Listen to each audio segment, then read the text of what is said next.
It's more Right. like I have a message, I want to get it out, but I'm also interested in certain things. And I want to see if there are other people that are interested in those same things. So when I get on social media, I'm more so just looking to see if somebody's of the same mind frame as I am. Like, of course, there's going to be the analytics. Of course, there's going to be the followers, the retweets, the likes, the quotes, and so forth. But the real science and how I kind of maneuver social media, especially on Twitter, I read the bios. I read somebody's bio. And I'm like, if that bio speaks to me, I tweet them, or if it's possible to DM them, say, hey, I see you do such and such and such. I do such and such and such. Can we possibly figure out a collaboration?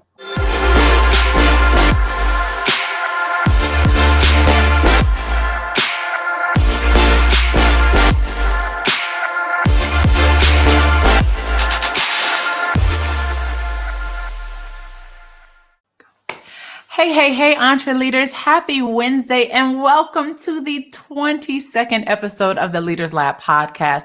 22 straight weeks that we have bringing you guys fire. We've been bringing you guys some new guests and some new interesting concepts and topics. And today is nothing short than the same. Today we are talking about the power of social media collaborations. Now, I know there are some of you out there who are probably like, I don't really like social media. Using it for personal is just a little too much. Like it could be a bit stressful, or sometimes you might feel like you're wasting time because you're just scrolling endlessly throughout the day. I know, I've been there too, guilty of it. But social media can actually help you advance your career, improve your brand. I mean, it can really even put you on the map if that's the route that you really want to take. But you got to know what to do, right? You have to know how to go about meeting the right people, making connections. If you're interested in becoming like an influencer, that's a thing now, that's a career. So there's just so much detail in the whole process of social media and even collaborating on social media. And my guest today is well known for making things happen, making connections and collaborations happen on social media. So without further ado, ladies and gentlemen, I want to introduce you to my guest today. Ife Ekpenuma is a modern day Renaissance man and a man of all seasons. He graduated from the University of South Carolina with a BS in electrical engineering and a minor in African American studies. When his first professional job after graduation did not go to plan, he decided to become an entrepreneur, focusing on business and entertainment in December 2010. As he navigated social media and networking in Columbia, South Carolina, it became apparent that connecting people in social media were his niche. He officially incorporated as an LLC for 𝗥𝗘𝗔𝗗, which are Greek word roots put together to mean sound with growth. Throughout his journey of entrepreneurship, he has seen the good, the bad, the ugly, and the in between, like most of us have. Many times, it seemed as if he should leave entrepreneurship alone and stick with the path commonly traveled, but he did not give up. Thankfully, due to his resolve and having great mentors, he persisted. In 2021, Ife is venturing more into social media management, blogging, event hosting, and more. After many trials and tribulations, it appears that he has found his what and where. Currently, he is the PR marketing chief of Full Circle, an entertainment agency, a brand manager for the Noir Grace, a clothing line that uses positive affirmations to inspire and create style trends, Chief Communications Officer for Socia, I believe that's how it's pronounced, an international magazine that focuses on culture, elegance, entertainment, and fashion. And he's also a representative for MDIIO. I'm not sure if that's correct, but I'll ask him in a moment, which is a startup music licensing company. If what Ife does could be summarized, it would be this: he connects people and makes dope events and situations happen. Without further ado, ladies and gentlemen, welcome my special guest for today, Mr. Ife Ekpenuma. Hello. Hey, hello. That introduction was amazing. Like I was just listening. I was just like, who is that guy? I need to get in contact with him.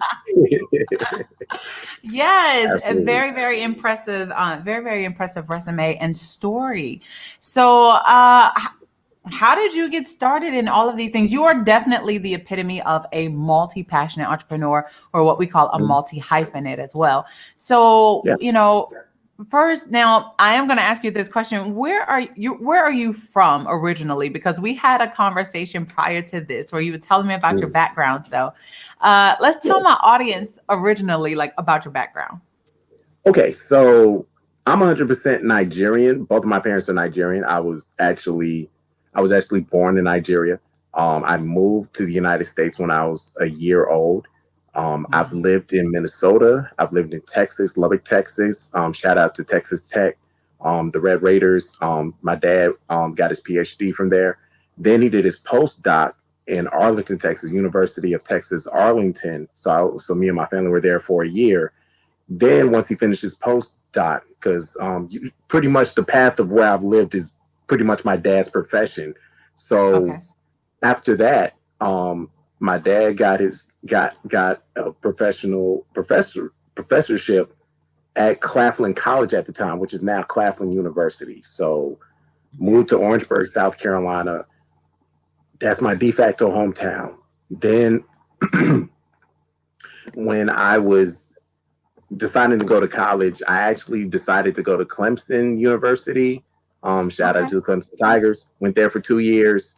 Then after that, I decided to transfer to University of South Carolina, where I got my degree at. So most of my adult life has been spent in Columbia, South Carolina. Spent a few years in Beaufort, South Carolina. That's where my first professional job was, and then off of that not going to plan, as stated in my introduction, then I decided, hey, I want to be my own boss because I'm not going to fire myself. So that's kind of where the entrepreneurship and my path towards um, just pretty much just using social media and being an entrepreneur started in 2010. So social media, is still relatively new. I mean, it's not in its infancy stage, but it is still relatively new. Mm, And I believe mm, that you are a millennial, just like I am. And so you remember back in the day when Facebook was just for college students, like like there were yeah. no there were no other companies that that could be. It was just literally it was Facebook. It was a yearbook that was only for college students. And so we would add friend requests and do all of these other things now that are a lot on the smaller scale than what we have now. But over the Mhm. past 10 years or so, we've seen social media go from just like this uh, digital school, like yearbook, digital school, yearbook, to this enterprise that connects other like-minded business people and things like that. So what has been like the main driving factor for you in terms of connecting with people from different places all over the world to kind of I guess express shared interest in working together? Okay, that's a great question. So I can kind of give a timeline. I guess I'm going to age myself a little bit by giving this answer. Okay. But I pledged Alpha Phi Alpha. Shout out to my collegiate chapter, Theta Nu chapter of Alpha Phi Alpha Fraternity Incorporated. I pledged Fall '04. At that time, there was no Facebook. And then the next semester, here we go. Facebook arrived to the University of South Carolina at the beginning or sometime near the beginning of 2005. So thankfully, I was in the period right before Facebook, and then we got Facebook, and then it was like, okay, here we go. So most of my collegiate career, the ups, downs, in betweens, college shenanigans are chronicled on Facebook. So Okay. then moving to, okay, I graduated December 2007. Worked a professional job. I was in Beaufort, South Carolina for a period of time. Then, like was mentioned in my bio, stuff didn't quite go to plan. We all know about that. We're not going to get into that. But then, right at the end of 2010, I had a good friend of mine, Derek Nixon. And we kind of started up a LLC, and I let him go ahead and take that idea and run with it. He was like, you know what? You need to get on Twitter. You know how to talk to people. You know how to network. I remember what you used to do back in college. Twitter is perfect for you. Mm. So I got on Twitter at that time due to his suggestion. I was totally against it. I was just like, Twitter? I don't understand it. I don't want to do it. It's weird. But I Yeah. did it. So fast forward a few months later, I'm back in Columbia, South Carolina, and I just so happened to be summoned into a project by a young lady, 𝗥𝗘𝗔𝗗. I think she's married now, so that may not be her last name anymore. So she was Mhm. putting together a team. She was a musical artist in Columbia. So I happened to connect with the person that was supposed to do her website and do her digital work. And him and I really hit it off. So that situation kind of went left. And when I knew it went left, I decided to tell him like, hey, this situation is not going to plan. You know, they kind of let me go from the team, and I'm just letting you get a heads up. This is what's going on. So he took my advice, went ahead, knew what was going to happen. And then after that, because we were both hard workers, we Mhm. decided, hey, we're going to start up our own companies. So Wow. one day he was having a conversation. That's where 𝗥𝗘𝗔𝗗 came from, because he Okay. started his company, 𝗥𝗘𝗓, using Greek word roots as well. And I used Greek word roots based on what I was trying to do. So it was just like my brand, my personal brand, and my journey through entrepreneurship. I have to thank my business partner, and it was so funny because he's like very great with like logos, designs, and websites. Mhm. I happened to talk to him a few days ago, and I was just like, yeah, we're gonna really lock in. So it's great to talk to somebody that you hadn't talked to in a while, and we just had a basic conversation. He was like, yeah, Ife, you're that go-to guy for everything. If I ask you for this, you know 2 to 3 people that do this. I ask you that, you got 2 to 3 people to go that. So you're that go-to guy. And it's just like a light bulb went off, and it was just like, you know what? Let me switch every form of social media that I have and put that go-to guy. And I was just like, you know what? This brand, just that go-to guy, just sounds like you need to pay me a lot of money. So I'm kind of walking into that now, but it was just like I caught lightning in a bottle at that time. So I've just been steady on Twitter, just make the ups and downs. I've seen Twitter evolve, and somehow, some way, I'm just still just kind of steadily tweet out stuff. I don't really have a formula for Twitter, but I can say this. I kind of look at the trending topics and see what's going on. And then, being that I'm involved in business and entrepreneurship, I kind of let people see what I'm going through or what my thoughts are. And Okay. then I've actually had an article go viral, and I was just pretty much just telling people the do's and don'ts for social media, especially for indie artists, because that was one of my niches, dealing with indie music. Okay. And that blog post went viral. Um, and I just recently revisited that, and I'm like, you know what, this is a good idea. Like I could possibly just go ahead and do this every year, just talk about the new forms of social media and how indie artists can use it. So Mhm. I've had that experience, and the person that actually allowed me to guest host on her blog for that blog post. Shout out to Ashley Neal, and I've talked to her recently as well. She had platforms that she could put that interview on, and that was just my intro to just being like, you know what? I kind of understand social media, because social media is not a situation where it's just like I have a message, I need to get it out. It's more Right. like I have a message, I want to get it out, but I'm also interested in certain things, and I want to see if there are other people that are interested in those same things. So when I get on social media, I'm more so just looking to see if somebody's of the same mind frame as I am. Like, of course, there's going to be the analytics. Of course, there's going to be the followers, the retweets, the likes, the quotes, and so forth. But the real science and how I kind of maneuver social media, especially on Twitter, I read the bios. I read somebody's bio, and I'm like, if that bio speaks to me, I tweet them, or if it's possible to DM them, say, hey, I see you do such and such and such. I do such and such and such. Can we possibly figure out a collaboration? So Hmm. that's kind of like my basic strategy for Twitter. It's not all of my strategy, but that's basically it. Trying to find common ground, common interests. I usually follow people and see if they'll follow me back. And then if we have common interests and they follow me back, then we can start a conversation. I'm actually in the process of trying to revamp my Twitter so I can kind of get my ratio in in my favor. But I'm not a celebrity. I'm not verified. I know what I'm doing, but at the same time, I feel like I'm not Hollywood, and nor does my bank account show that. So let me not act that way on Twitter. That's my Yeah, basic yeah. strategy. So So and how then many followers do you have on Twitter? right now it's like 13,900 something. It's decent. It was 14,000. I guess I got a little bit active and people didn't like what I was retweeting, so they kind of unfollowed Yeah, me. It's that cool, happens. but I'll revamp Yeah. it. I'll revamp it. I'll get the numbers back Okay. up. Okay. And then at the same time, being on Facebook and being on Twitter was good. It was a good 1-2 punch. And then Instagram comes along, and I'm just like,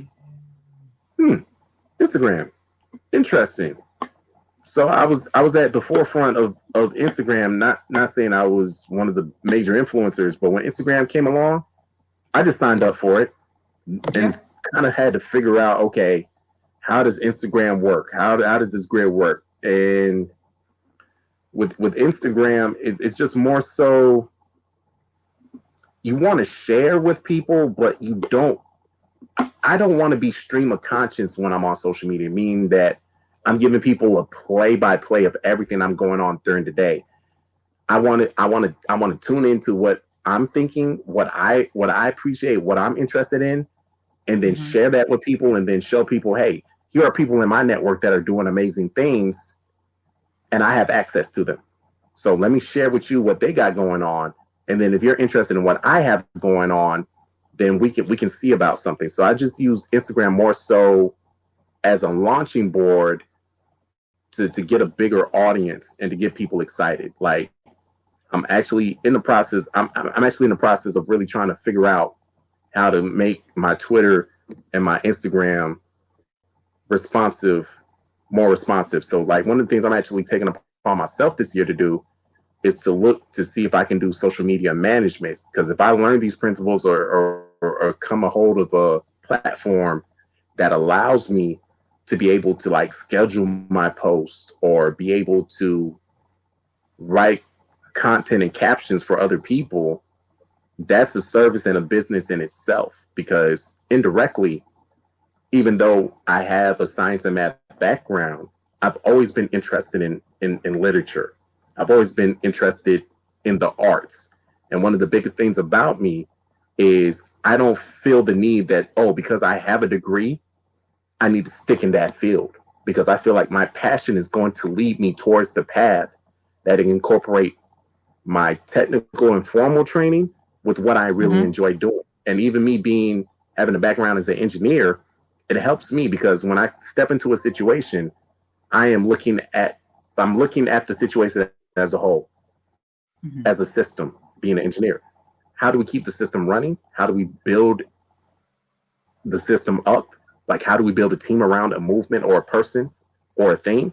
And then how do we keep it running if one or two parts or one or two people leave the situation? So I feel like even though I have formal training as an engineer, that helps me with social media. It helps me with being a music manager, an A&R, or a person that can come into a situation and say, hey, you have an idea, but you want to monetize it or make it a business. So therefore, let's do this. Because an artist, just, little insider information, but most people know this.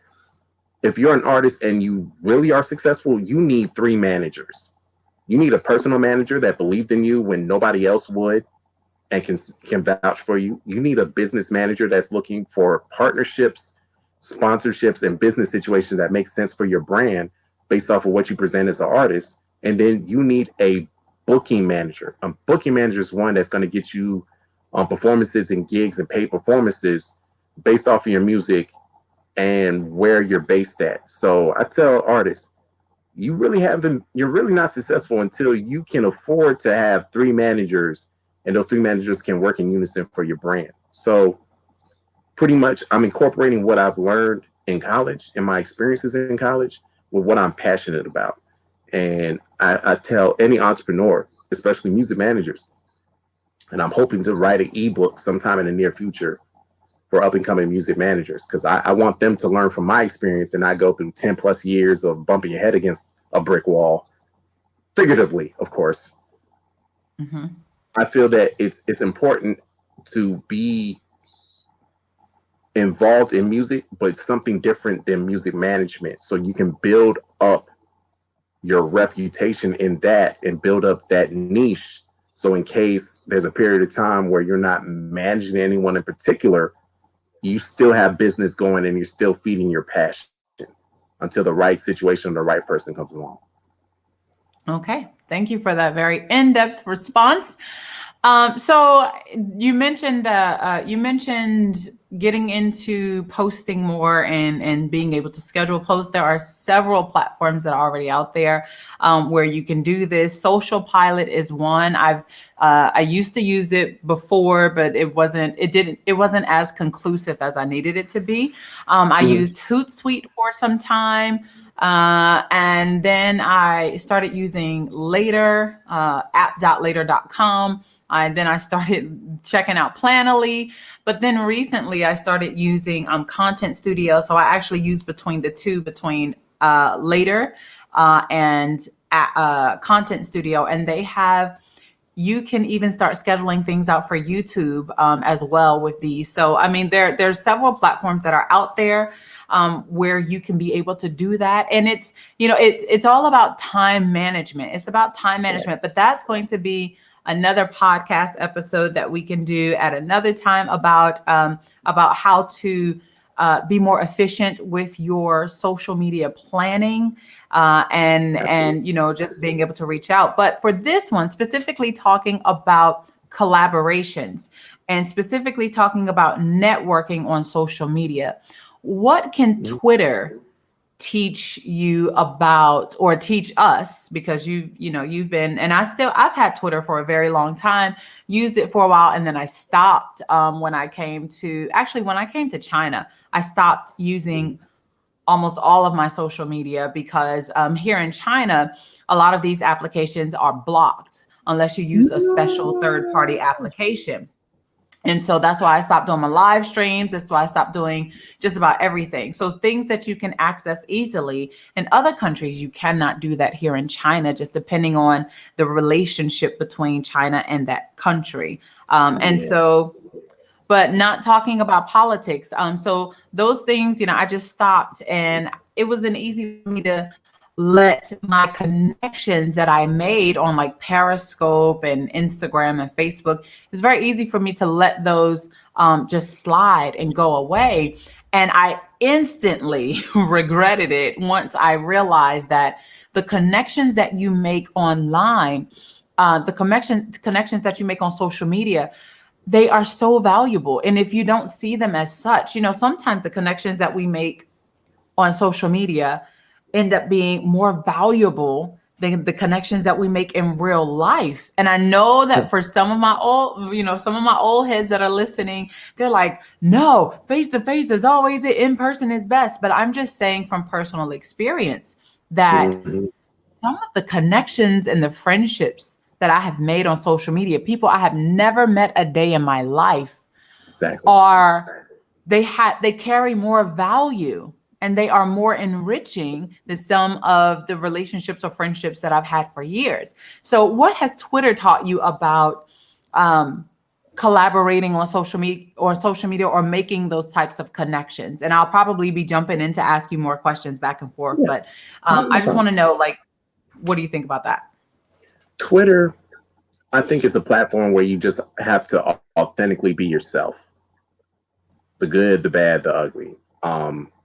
Through Twitter, I've been able to work with Stiletto Women in Business Awards, which is geared towards women. So yes, I am a guy. Hello.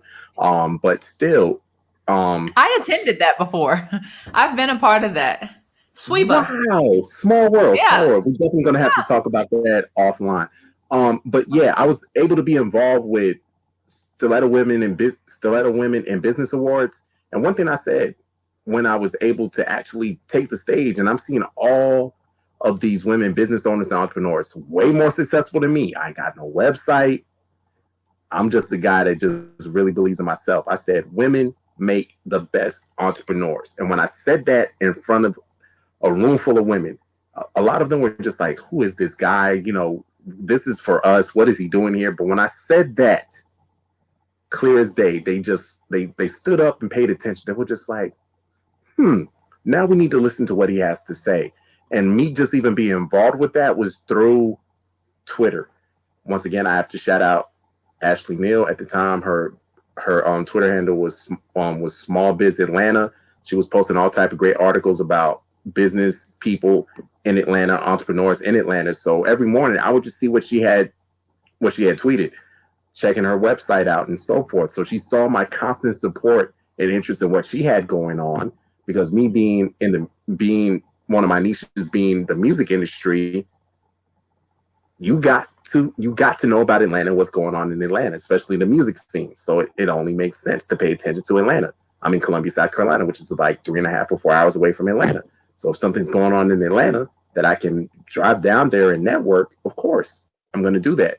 So that Twitter gave me the opportunity to be in a room where, looking at it, I wasn't even supposed to be there, but because I was such a strong advocate for entrepreneurs, especially women entrepreneurs of color, I was invited to that space, and it made sense because through what I believe in personally and what I was posting on Twitter and showing support for business owners and entrepreneurs, I was an ideal fit.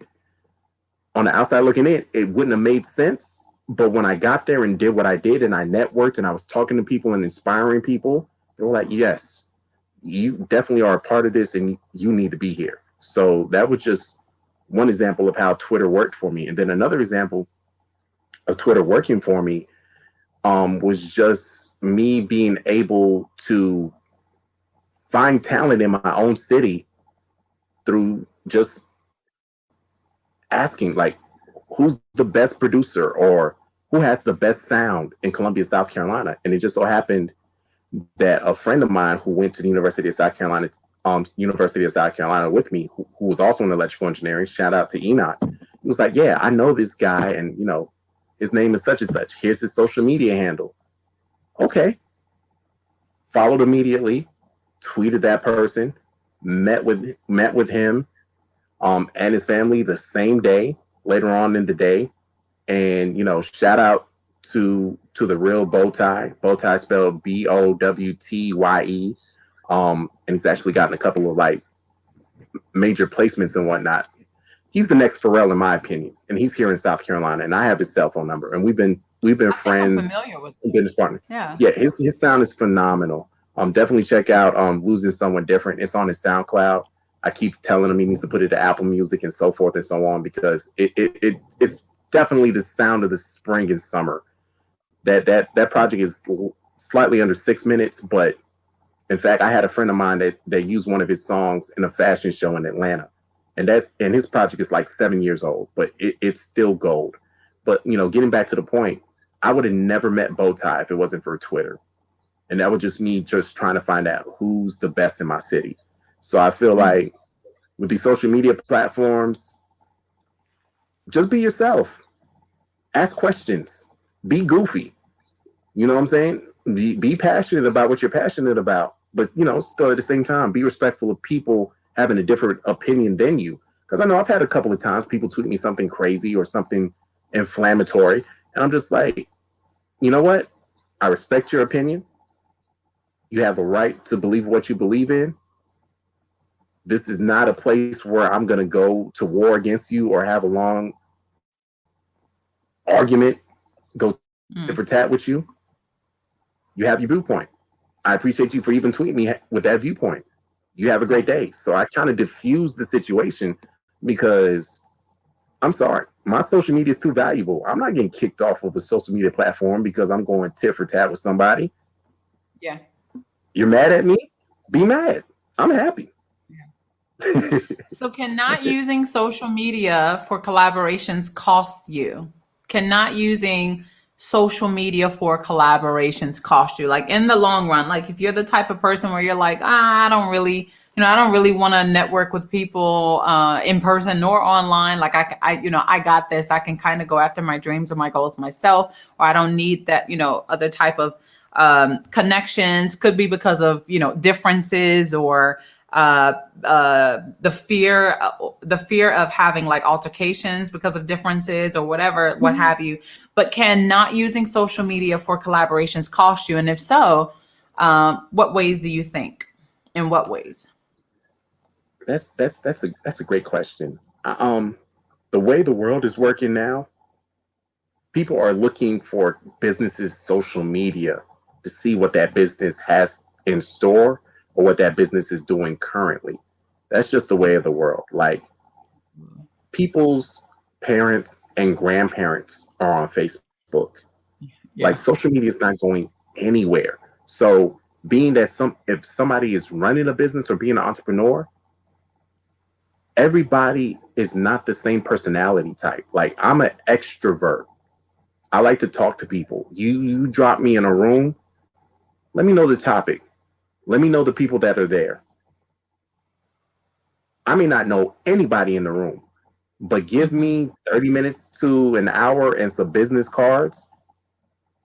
Most of the room is going to know who I am and have my business card. And I'm going to have a unique and genuine conversation with as many people as possible in that room. That's just how I'm wired because it's like if I'm put in a networking situation, I'm going to network because that's the goal.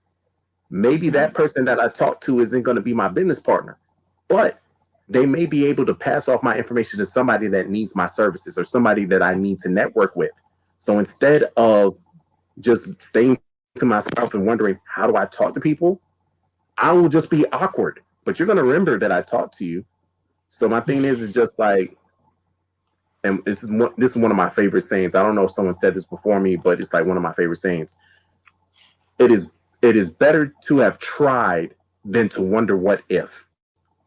Hmm. So that's what keeps me on social media. And for a period of time, I didn't really post that much on Instagram because it was just like I don't have a video, I don't have a picture to really capture whatever I'm saying. But at the same time, I realized if that's where a majority of people are on Instagram, let me figure out something that I'm passionate about and can continually talk about.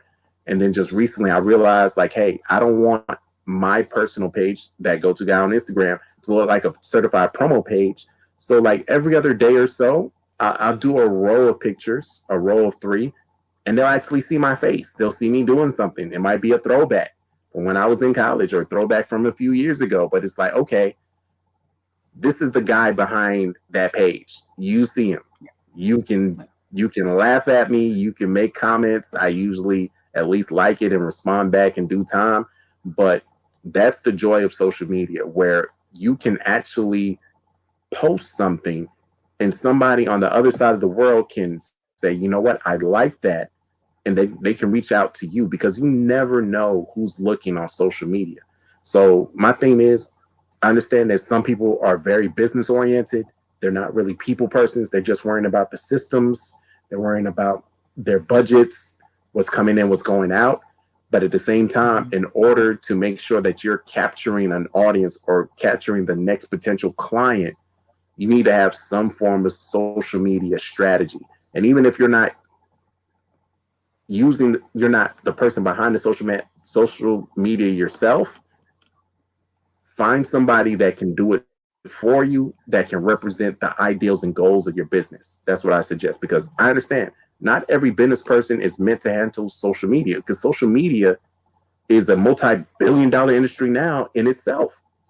So to be able to handle social media, it takes a certain type of mindset, a certain type of business acumen to be like, okay, we have a message, we'll reply in real time, and then the people are just trying to troll or just say something just because. Acknowledge it, don't answer it, or let them say it and then move on.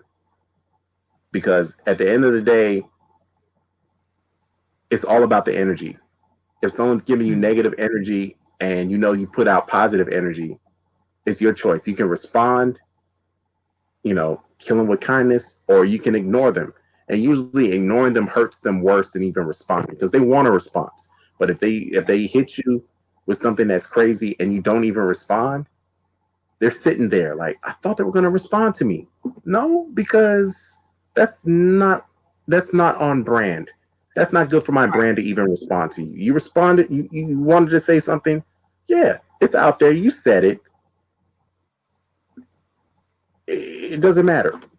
And that's how you, and that's how I handle trolls for the most part.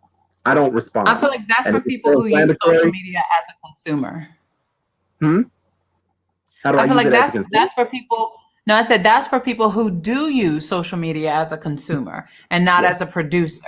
And that's what we're really focusing on. We're focusing on using social media for collaborations, right? For networking and doing it not just as someone who is being a consumer, someone who is just scrolling down or, using it for personal, but specifically using it for business, using it for business and how to connect with other people. So I've been working in social media and with new media journalism for over a decade now. And so when we talk about establishing a brand and when we talk about posting and when we talk about making connections, we're primarily talking about doing this in a way where, you go and let's say if you want to connect with someone, kind of like what happened here, how we even made it to this point. Now I know we have followed each other for quite some time, and I was trying to remember like how that even happened. I couldn't remember. I'm like, okay, this is someone that I've been following for some years and for some time, but I don't know or recall when we had like interactions or anything until recently when the IG algorithm decided to show, one of your posts in my feed. And I'm like, oh, okay, I resonate with that. And so I clicked on it.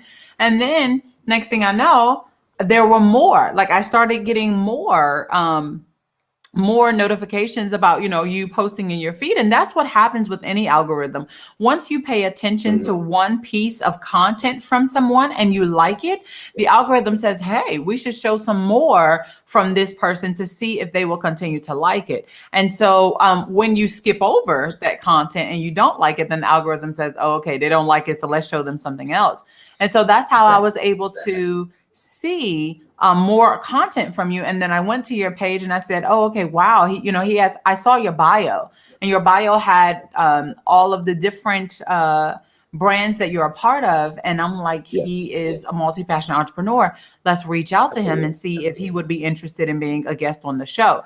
And so when we are talking about collaborations, because we know we could spiral into so many different topics about social media, just because social media is a phenomenon, like you said, that's not going anywhere. And it is making and creating businesses. And then it's also doing the exact opposite. It's causing some businesses to fail because they don't know how to properly navigate through social media.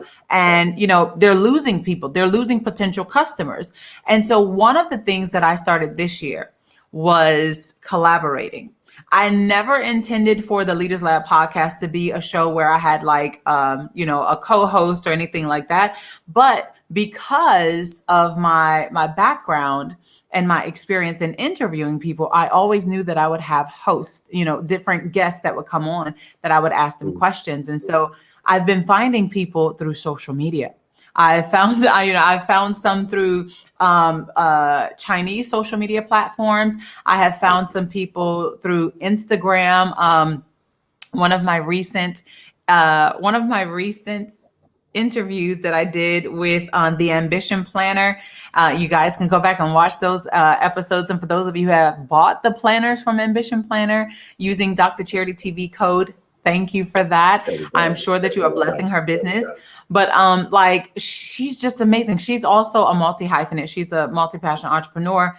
and finding her, connecting with her, and then, you know, setting up things down the pipeline to continue with her. And then after that, with you, you know, meeting you officially on Instagram, and just Mhm. thinking about ways that we could be able to have you know, a show, an episode, has helped. So using social media as a producer and not Yes. as a consumer is where people tend to get collaborating wrong. What do you think about that? Yeah. And and to your point, I really kind of figured out a strategy to Instagram that works for me Okay. because, I feel like people in our demographic, Dr. Charity, we're that bridge generation where we remember what life was like before social media.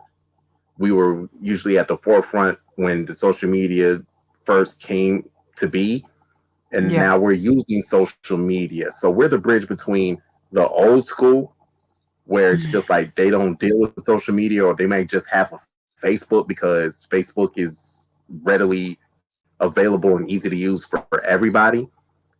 And now we're that bridge generation where it's like we know what it was like before social media. We know what it's like having social media, and we know how to navigate in real life and on social media. Then we have the younger Exactly. generation that knows nothing but social media, and it's like our generation has to be able to talk to the old school and the new school. So I feel Mhm. that with how you even kind of found me again, because I know I was following you for the longest. What I post on Instagram is what I'm interested in, and it's a reflection of me, point Yeah. blank, period. So there's certain things that will never pop up on my IG feed because Yeah. um, one of the things is I'm an alpha man, and one part of my alpha pledge was to respect women to the fullest of my ability. So Okay. certain posts that other people post about women, it's not gonna come to my feed. Being that I'm in entertainment, yes, I will post models and so forth, but in the caption, I will be talking about what their entrepreneurial endeavors are, what they're looking to do with themselves. It's not just going to be like, oh, here it is. So it's Here is like hot mama now that babe. exactly. So what I've kind of started to do with my Instagram is like I'll have a row of concentrated content that has a centralized theme, or it'll be all about the same thing, and then it'll be the row after it'll be a row just full of memes, because I feel like I want to give my page a chance to breathe a little bit, where you just want to read some inspiring words or some quotes that'll make you think, and then cool, because I feel like a lot of people just get caught up in like, I need to just post great content, great content, great content. Sometimes the people that follow you just want to say, yo, maybe you just got some wise words that I want to see, and maybe that'll help me get through my day. Something that will make Mhm. me think before I say something or do something wrong. So I feel like, Mhm. and and maybe I'm a mastermind and I'm giving myself too little credit, but I feel like just concentrated content, then a row of memes, then back to the content. You actually give your followers a chance to be like, you know what? I see that he has a certain message.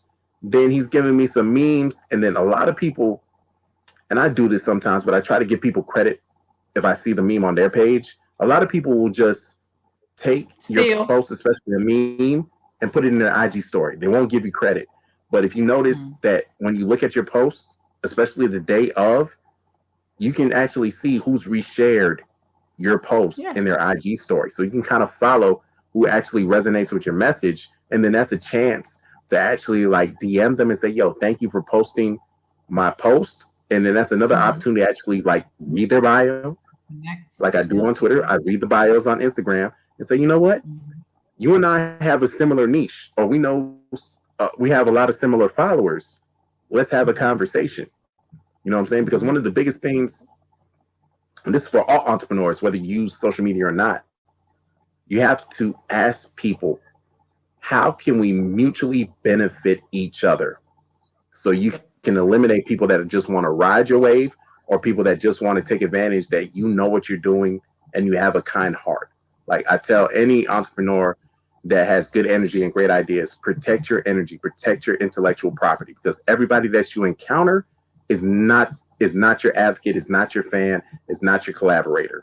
So you really got to weed out who is for you and who's just trying to get what they can get out of you and leave you high and dry. So, it's a lot of things. And it was just like to the point that me even being on this podcast, you liked my Instagram strategy. So when you reached out to me, I was just like, my strategy worked.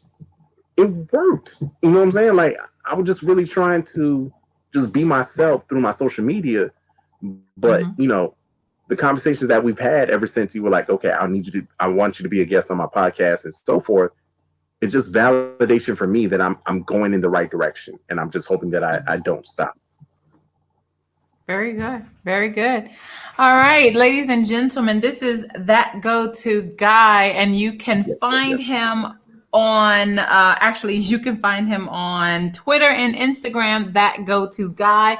Also, we're in the show notes below and in the description on YouTube, you're going to see his bio as well as his contact information. So, Ife, if you could give one piece of advice, like one final piece of advice to someone who is interested in collaborating with another like-minded individual for their brand or for their business, what type of advice would you give them?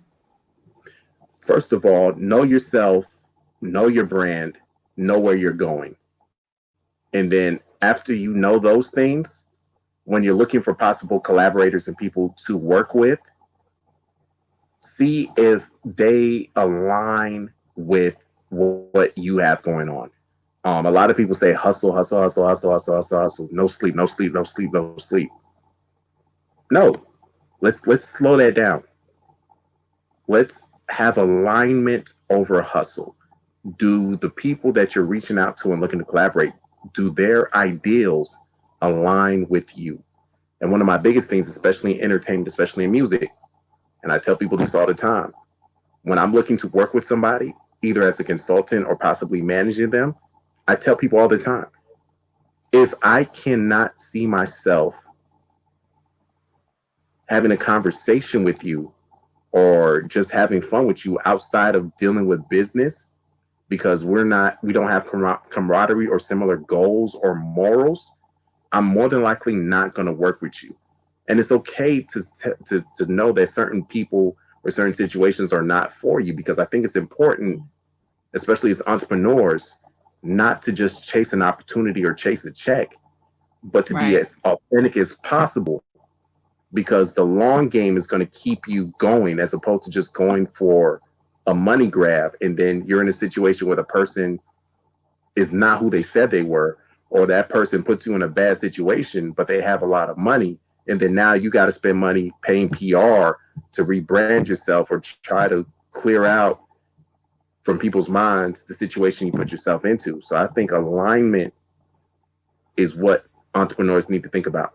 Can I align myself with people that think like me and will do the right thing like me, so that when times get hard, we're not just going to be like, oh, I don't care, I'm out. So I think alignment over hustle. Let's align ourselves with the right people, the right situations, and just make sure that we're moving in unison and not just chasing the biggest opportunity. Because sometimes that biggest opportunity, especially if there's money attached, may be a person that does your brand the most disservice. And then you have to kind of restart your business over again because you went for the money grab as opposed to aligning yourself with the right people. Yeah. Very good. Thank you so much, Mr. Ife Ekpenuma. Thank you so much for joining us today for this special segment on the Leaders Lab podcast.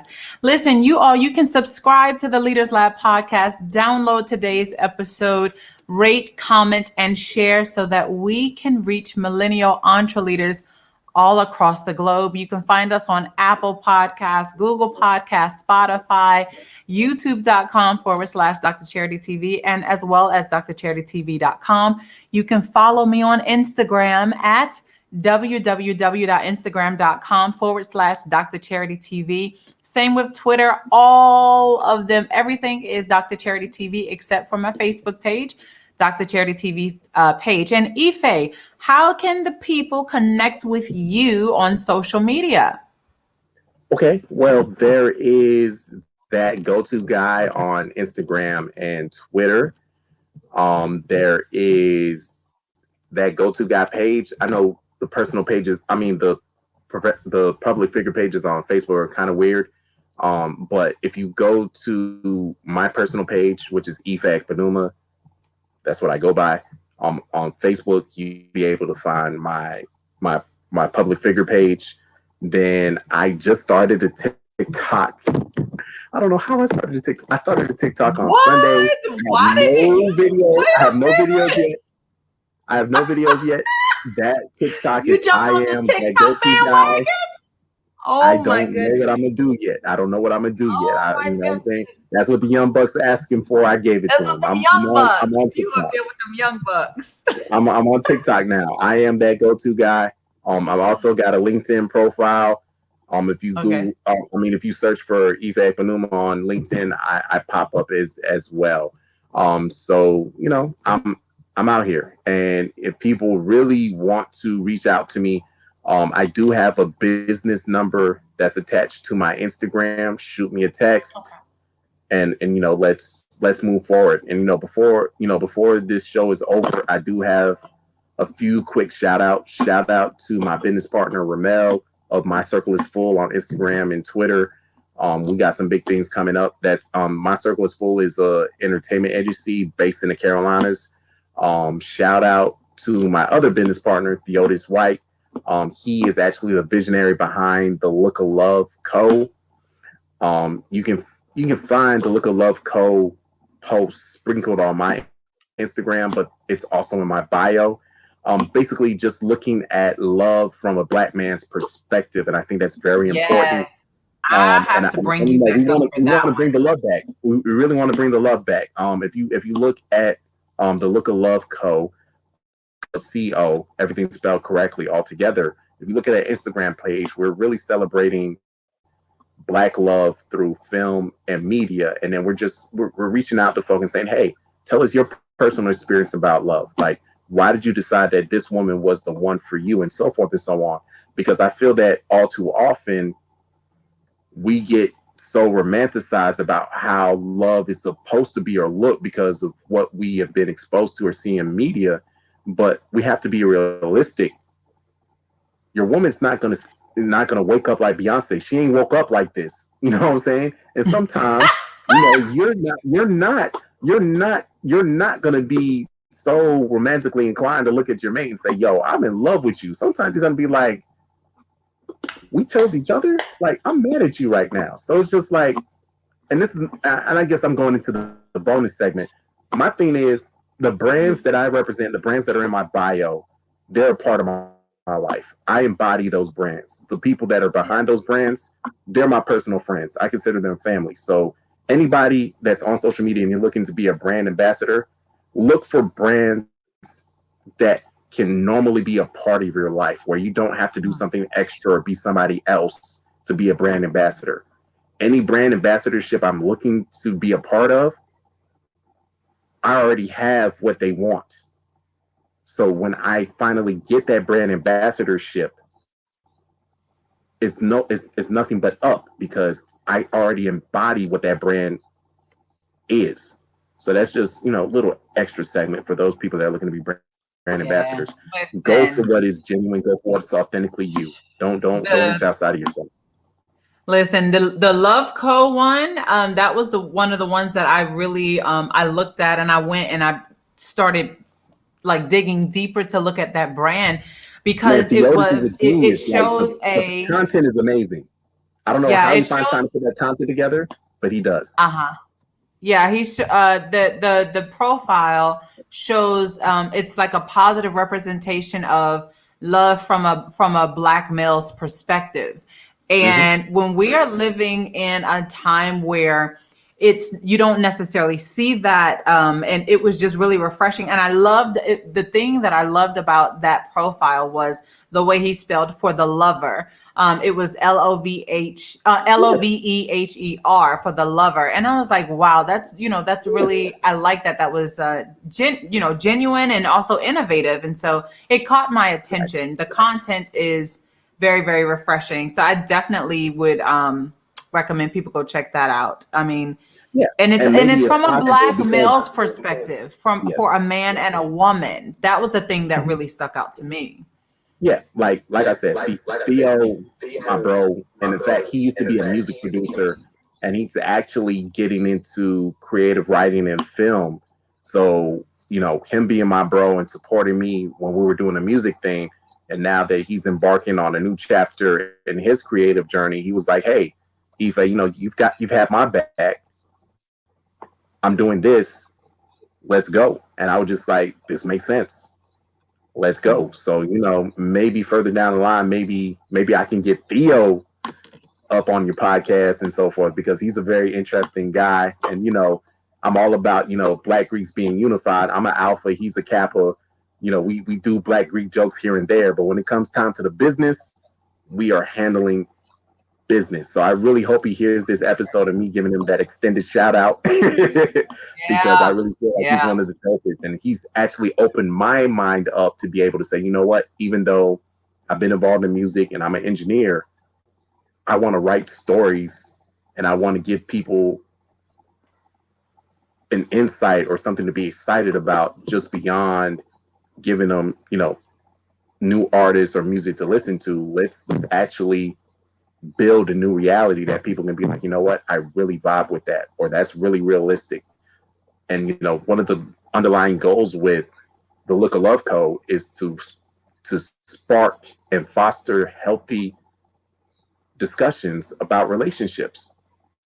So hopefully when we pick back up with our podcast with the Look of Love, and we do these podcasts over again, and Theo's a genius with how he sets it up, when we get back with these podcasts for the Look of Love, we can definitely delve deeper, because right now I feel like, especially people of the diaspora, I don't want to say Black, African American, or African, even though I'm African. I feel like we're all from Africa, so we are all of the diaspora. Let's talk about love. You know what I'm saying? We need it. We all need it. Yeah. So let's talk about it, and let's talk about it in a respectful and healthy way, so that we can look inside ourselves and look at each other and understand that love is very important. Yeah, that is that's a perfect segue to, of course we're getting ready to end, but that's a perfect segue to an upcoming seminar that a colleague of mine, for those of you who saw, I think maybe 2 weeks ago, Dr. Frank Larby, we were talking about, is a PhD worth it in 2021? And so he's a good friend of mine. And so next week we're actually collaborating. We're actually joining forces together, his audience and my audience. And we are going to be talking about becoming the one while waiting for the one. And so what that actually looks like, and not about it being romanticized, which, as we do, we also have a young lady right here in China. All three of us are in China in different cities, but we have a young lady who is Chinese right here in China. She's also going to be kind of like moderating. So this is from different cultural aspects about what about becoming the one is really about, for those who are still single and waiting for, like, we say the perfect person, but it's really about becoming a better you. There's no Exactly. perfection involved and things like that. And so it's really about becoming the best version of yourself, so that you can have something, greater to offer than just sex, or just the I physical. look Now you need good, to or bring some I got intellectual to it as finances. well. Yeah, there's way more Yeah. to So more than it. absolutely. So listen, guys, thanks so much for tuning into the 22nd episode of the Leaders Lab podcast. I appreciate you all so much. Don't forget to like, comment, subscribe, rate, share. Get in contact with Ife Ekpenuma, that go-to guy, on Instagram and on Twitter. And I'll catch you guys next week in the lab. Dr. Campbell, thank you so much. I really enjoyed this. I really appreciate this. My pleasure. My Thank you for pleasure. listening to the Leaders Lab podcast. Visit our website at www.drcharitytv.com.